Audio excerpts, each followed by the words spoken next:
Big breaking news చూస్తున్నాము. ఆంధ్రప్రదేశ్లో ఇప్పుడు రసవత్తకరంగా యుద్ధం జరుగుతుందని చెప్పాలి. అధికార పార్టీ వర్సెస్ ప్రతిపక్షాల మధ్య పోరు సాగుతున్న సమయంలో జనసేనకు సంబంధించిన కార్యకర్తలు తీవ్ర అసహనం వ్యక్తం చేస్తున్నారు. పిఠాపురం జనసేన ఇన్ఛార్జ్ తంగెల ఉదయ్ శ్రీనివాస్ తీరుపై కార్యకర్తలు ఫైర్ అవుతున్నారు. జనసేన వార్డు కమిటీ సభ్యులతో సమావేశం రద్దు చేసుకొని హైదరాబాద్కు పవన్ కళ్యాణ్ ప్రయాణమయ్యారు.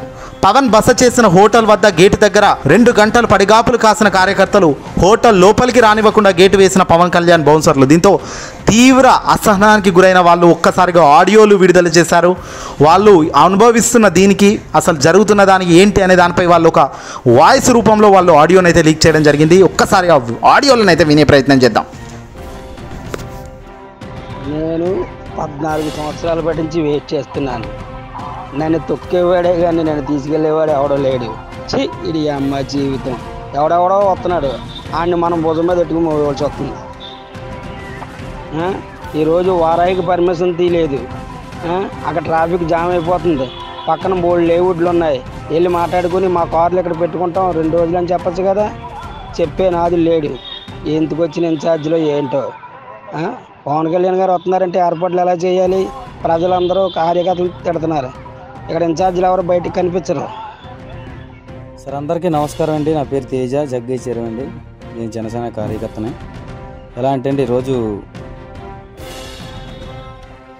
పవన్ కళ్యాణ్ గారితో గోకులం గ్రాండ్లో మీటింగ్ ఉంది. వార్డు కమిటీ మెంబర్లు అందరూ కూడా వార్డుకి 2 చొప్పున వేస్తున్నామని చెప్పేసి లిస్టు తీసుకున్నారు. లిస్టు తీసుకున్న తర్వాత అందరూ కూడా వెళ్ళి అదే గోకులం గ్రాండ్ కాడ గేటు కాడ నుంచున్నారు. జనసేన నాయకులు అందరూ కూడా నుంచున్నారు. కార్యకర్తలు, మహిళలు కూడా చాలామంది ఉన్నారు. మహిళలు అందరూ ఉండగా కూడా 2 గంటల సేపు అక్కడ గేటు కాడ వెనక్కి దోసేసి బాడీ గార్డు అలా దోసి ఇలా దోసి కార్యకర్తలందరినీ ఎతవలను చేసి పాడేశారు అక్కడ ఉన్న వాళ్ళందరూ కూడానే.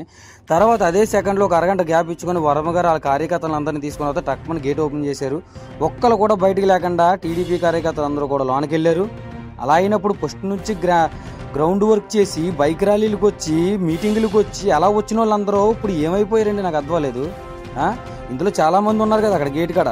వాళ్ళందరికీ ఏమైనా బాధగా ఉంటే ఆలోచించండి ఒకసారి. అసలు ఉదయ్ శ్రీనివాస్ గారు ఇది కరెక్ట్ అనిపించుకుంటే, ఉదయ్ శ్రీనివాస్ గారికి ఇది కరెక్ట్ అని అనిపిస్తే చెప్పండి. లేకపోతే ఎవరికి ఏ మీటింగ్ లేదని చెప్పుకోవాలండి. అక్కడ నుంచోబెట్టి గేట్ కాడేమో జన సైకిల్ అందరూ అక్కడ నుంచున్నాక టీడీపీ వాళ్ళు లోనకి వెళ్ళాక జన సైకిల్ అందరూ కూడా ఏమైపోయారు. ఎదవల కింద లెక్క అండి. పోలే ఎవరో కూడా నాకు లేదు. నేను ఎదవ కింద లెక్క మామూలుగాని. నేను పార్టీలో సేవ చేశాను, మీటింగ్లు జనాలను కాగేశాను, బైక్ ర్యాలీకి బైకులు పెట్టాను. నాకు వస్తుంది మంట, మిగతా వాళ్ళకి మంట వస్తుందో లేదో తెలియదండి నాకు. ఓకేనండి. దీన్ని బట్టి మీరు అందరూ ఆలోచించుకొని నేను మాట్లాడింది కరెక్ట్ రాంగ్ అనేది ఒకసారి